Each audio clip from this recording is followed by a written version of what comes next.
살아계신 아버지 하나님, 지난밤도 은혜와 사랑과 평강 가운데 잘 지켜주셨다가 새날을 맞이하게 하시고 눈을 뜨게 하셨사오니 감사합니다. 주신 생명, 주신 건강 헛되이 사용하지 않도록 하여 주옵시고 우리 하나님을 영화롭게 하는 일에 쓰여지는 우리의 삶으로 인도하여 주옵소서. 이제 세상에 나갈 우리들 험한 골짜기 같은 인생의 수많은 문제들 찾아오게 되겠지만 그때마다 주님의 손 꼭 붙들고 주님의 승리를 맛보며 살아가는 복 있는 하루로 인도하여 주옵소서. 오늘 주시는 말씀 마음판에 꼭 새기고 말씀과 동행함으로 하나님과 동행하는 저희들 모두가 되게 하여 주옵소서.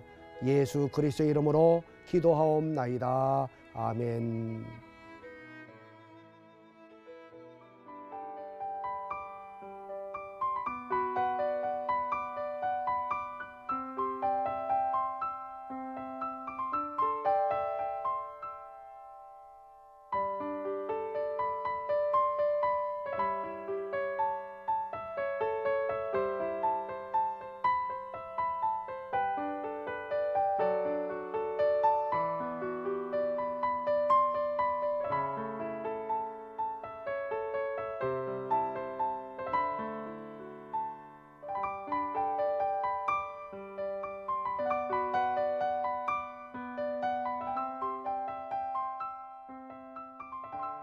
기도로 여는 하루, 진관감리교회 이현식 목사입니다.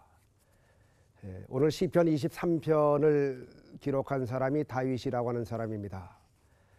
다윗은 그 3번 기름 부음을 받아서 이스라엘의 통일왕국의 왕이 된 사람인데, 첫 번째 기름 부음을 받은 다음에 즉시 왕궁으로 가지 않고 15년 동안 광야 생활을 통해서 고통을 당하게 됩니다.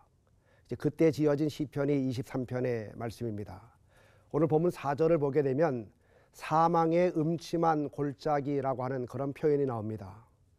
실제로 이스라엘 땅에는, 광야에는 이런 사망의 음침한 골짜기가 있다고 이야기합니다. 너무 깊은 골짜기 협곡이기 때문에 해가 머리 위에서 비칠 때만 잠깐 밝을 뿐 비껴가게 되면 어둠의 그림자가 짙게 깔리는, 이 사망의 그림자가 깔리는 그런 협곡이 있다고 이야기합니다. 그런 협곡을 수없이 지나다니면서 죽음의 위협을 느끼고 또 죽음의 그림자를 경험했던 이 다윗이라고 하는 사람이 고백했던 시편 23편의 말씀입니다. 우리가 이 골짜기다라고 이야기할 때 그것은 바로 위기를 말하기도 하고 재난을 말하기도 하고 고난을 말하기도 하고 고통을 말하기도 합니다. 그런데 이 고난과 재난과 혹은 고통의 골짜기를 지나갈 때 기억해야 될 것은 그림자입니다. 이 그림자가 참으로 우리를 힘들게 하고 우리를 무섭게 하고 또 우리로 하여금 마음속에 위협을 느끼게 합니다. 그런데 이 그림자에 대해서 우리가 몇 가지 알아야 될 것이 있습니다. 첫 번째는 그림자는 실체보다 훨씬 더 크게 우리들에게 보여지게 된다라고 하는 겁니다. 실체보다 훨씬 더 그림자가 크게 우리들 눈앞에 찾아오게 되고, 두 번째, 그 그림자는 결코 우리를 상하게 할 수가 없습니다. 트럭에 치여서 죽는 사람은 있지만 트럭의 그림자에 치여서 죽는 사람은 없습니다. 지금 우리에게 나타난 그 어둠의 그림자는 결코 우리를 해칠 수가 없습니다. 세 번째, 우리들 눈앞에 그림자가 찾아왔다는 것은 바로 우리들 위에는 불빛이 있다는 것입니다. 불빛이 없이는 그림자가 있을 수가 없습니다. 지금 내 앞에 어떤 그림자가 찾아왔습니까? 내 머리 위에는 해가 떠 있다는 것이고 바로 불빛이 있다는 것입니다. 보통 우리는 어두운 골짜기를 지나가게 되면 하나님은 돌아가셨다, 하나님은 계시지 않는다, 예수님은 죽으셨다 라고 이야기하면서 절망하게 되고 원망하게 되지만 아닙니다. 바로 우리가 그림자와 같은 어려움 속에 있을 때 의의 태양이 되시는 바로 예수 그리스도 하나님은 바로 우리 머리 위에 계신다는 사실을 꼭 기억하셔야 됩니다. 우리가 의의 태양이 되시는 예수 그리스도 햇빛을 등지게 되면 그림자는 우리들 눈앞에 나타나게 되지만, 우리가 의의 태양이 되시는 예수 그리스도를 바라보는 순간 우리를 그동안 그렇게 힘들게 만들었던 모든 그림자는 우리들 저 뒤로 사라지게 됩니다. 여러분, 우리가 그림자처럼 보여지는 그림자와 같은 어려움과 골짜기와 인생의 어려움 속에 살아갈 때 항상 우리들에게는 살아계신 하나님, 바로 살아계신 예수 그리스도가 우리와 동행하신다는 사실을 꼭 기억하십시오. 저도 목회를 한 31년 하다 보니까 수없이 많은 일들을 만나고 경험할 때가 있었습니다. 그때마다 제가 늘 마음속에 떠올리는 것이 뭐냐면 바로 하나님은 나와 늘 함께 하신다라고 하는 말씀이었습니다. 이사야 43장 2절에 보니까 하나님은 말씀하셨습니다. 너가 물 가운데로 행할 때도 내가 함께 할 것이고 너가 불 가운데로 행할 때도 내가 함께 할 것이다 라고 말씀하고 있습니다. 하나님은 하늘 보좌에 앉아서 그저 우리를 지켜보면서 인생의 물과 같은 불과 같은 시험 앞에서 너가 한번 헤쳐보라 라고 쳐다만 보시는 그런 하나님이 아니십니다. 우리 인생의 고난과 역경 가운데 찾아오셔서 우리와 함께 일해 주시고 또 우리가 힘들어할 때는 그 모든 문제를 헤쳐주시는 바로 우리와 함께 하시는 하나님이 바로 우리의 살아계신 하나님이 되십니다. 제가 참으로 좋아하는 말씀이 있습니다. 이사야 41장 10절의 말씀입니다. 두려워하지 말라, 내가 너와 함께 함이니라. 이 말씀을 보게 되면 하나님은 적어도 5가지 면에서 나와 함께 하시겠다고 늘 말씀하고 있습니다. 두려워하지 말라, 내가 너와 함께 함이니라. with you, 바로 내 옆에서 나와 함께 하시겠다는 겁니다. 놀라지 말라, 나는 너의 하나님이 됨이니라. 바로 위에 계시는 하나님, 저 위에서 나와 함께 하신 하나님.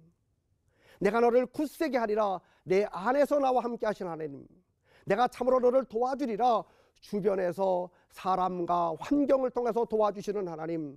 내가 너를 강하게 붙잡아 주리라, 언더 내 밑에서 내 삶의 지지 기반이 되어주시는 하나님. 저는 이 말씀을 묵상할 적마다 옆을 돌아봐도 계시는 하나님, 위를 쳐다봐도 계시는 하나님, 속상한 내 마음을 쳐다봐도 계시는 하나님, 막막한 주변을 돌아볼 적마다 거기 계시는 늘 하나님, 내 삶에 늘 지지 기반이 되어진 그 하나님으로 인해서 얼마나 힘이 나는지 모릅니다. 우리 예수님 승천하시면서 사랑하는 제자들에게 말씀하셨습니다. 볼지어다 내가 세상 끝날까지 너희와 항상 함께 있으리로다 라고 말씀을 했습니다. 어떤 그림이 있었습니다. 무서운 풍랑이 일고 있는 그런 그 바다에 한 배가 이제 출렁출렁 거리는 듯한 그런 모습의 그림입니다. 자, 금방이라도 배를 삼킬 수 있는 바로 그런 그 상황 속에 있었던 그 배 안에 타고 있는 사람들의 모습은 한결같이 두려워 떨고 있는 그런 모습이 아니라 한결같이 평안함 속에 있는 그런 모습의 그림이었습니다. 이상해서 그 그림을 자세히 쳐다봤습니다. 지금 굉장히 두려워 떨어야 마땅한 그 표정을 져야 되는데 그 풍랑 속에 있었던 그 배에 타고 있는 사람들의 얼굴 표정은 한결같이 평안하고 그리고 아주 좋습니다. 왜 그럴까라고 봤더니 그 배의 키를 붙잡고 계시는 분이 바로 예수님이었습니다. 그렇습니다. 우리가 살다 보면 인생의 어려움을 만나게 되고 풍랑을 만나게 되지만 주님이 우리와 함께 하시면, 주님이 우리와 동행하시면 바로 거기에는 승리가 보장되고 바로 승리가 찾아오게 된다는 사실을 늘 기억하고 언제나 다윗이 고백했던 하나님이 나와 함께함으로 내가 두려워 떨지 않습니다, 이런 신앙의 고백을 하며 늘 살아가시기를 간절히 바랍니다. 세상의 사람들과 똑같이 인생을 살아가다 보면 어둠의 골짜기를 얼마든지 통과할 수 있습니다. 우리 그리스도인들도 얼마든지 병들 수 있습니다. 우리 그리스도인들에게도 얼마든지 경제적인 어려움이 찾아올 수 있습니다. 자녀들 때문에 잠 못 이루는 그런 시간들을 보낼 수도 있습니다. 그러나 꼭 기억하십시오. 세상의 모든 것들이 다 사라지는 그 순간, 그러나 하나님이 우리와 함께 하신다면, 하나님이 우리를 도와주신다면 우리는 그 하나님으로 인해서 승리하는 삶을 살아갈 수가 있습니다. 지금 여러분은 세상을 살아가면서 무엇을 보고 계십니까? 누구를 보고 계십니까? 하나님이 보이십니까? 문제가 보입니까? 민수기 13장부터 14장을 보게 되면 12정탐꾼의 이야기가 나오지 않습니까? 똑같은 시간, 똑같은 장소, 똑같은 것들을 보고 돌아왔던 12명이었지만 그러나 무엇을 보느냐에 따라서 그들의 그 다음의 모습은 다 달라지게 되었습니다. 눈앞에 펼쳐진 현상 문제만을 바라보았던 10명의 사람들과 거기에 동조했던 이스라엘 백성들은 결국 가나안 땅을 놓쳐버리고 잃어버리는 사람들이 되었지만 여호수아 갈렙이라고 하는 사람은 문제도 바라봤지만 문제의 배후에서 함께 하시는 살아계신 하나님을 바라보게 되었을 때 그들은 외칩니다. 문제가 큽니다. 문제 앞에서 우리의 모습은 메뚜기처럼 연약합니다. 그러나 하나님이 우리와 함께 하시면 하나님이 우리의 편이 되어주시기 때문에 우리는 그 땅을 능히 차지할 수 있습니다. 하나님을 바라보게 되었을 때 바로 그들은 가나안 땅을 차지하는 그런 사람이 될 수가 있었습니다. 똑같습니다. 주어진 인생을 살아가다 보면 정말 우리 자신이 메뚜기처럼 여겨질 정도로 수없이 많은 인생의 골짜기들, 인생의 문제가 계속해서 찾아오게 됩니다. 그 문제 앞에서 낙심도 되고 그 문제 앞에서 실망도 되고 좌절도 되지만 여러분이요, 그때마다 꼭 기억하십시오. 그 순간마다 하나님은 바로 우리와 함께 하신다는 사실, 여호와 삼마의 하나님, 바로 거기에 계시는 하나님은 거기에서 우리를 기다리고 바로 우리와 동행하시고 우리와 함께 하신다는 사실을 꼭 기억하십시오. 오늘도 믿음의 눈을 열어서 보십시오. 문제만 바라보지 마십시오. 문제 배후에 계시는 하나님이 계십니다. 그 하나님은 세상 끝날까지 우리의 손을 결코 놓지 아니하시고 성령으로 우리와 동행하신다는 사실을 꼭 기억하십시오. 오늘 다윗은 고백합니다. 내가 비록 사망의 음침한 골짜기로 지나갈지라도 해밟는 것을 두려워하지 않는 것은 주께서 나와 함께 하심이라. 오늘 다윗의 고백이 바로 여러분의 신앙의 고백이 되고 여러분의 삶의 고백이 되어서 오늘도 하나님과 함께 살아감으로 승리하는 복된 하루가 되시기를 주의 이름으로 간절히 축원합니다. 우리 함께 오늘 주신 말씀을 마음판에 잘 새기고 또 묵상하면서 우리 기도하는 시간 갖도록 하겠습니다. 다 같이 기도하십니다.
하나님 아버지, 오늘도 새날을 주신 거 감사합니다.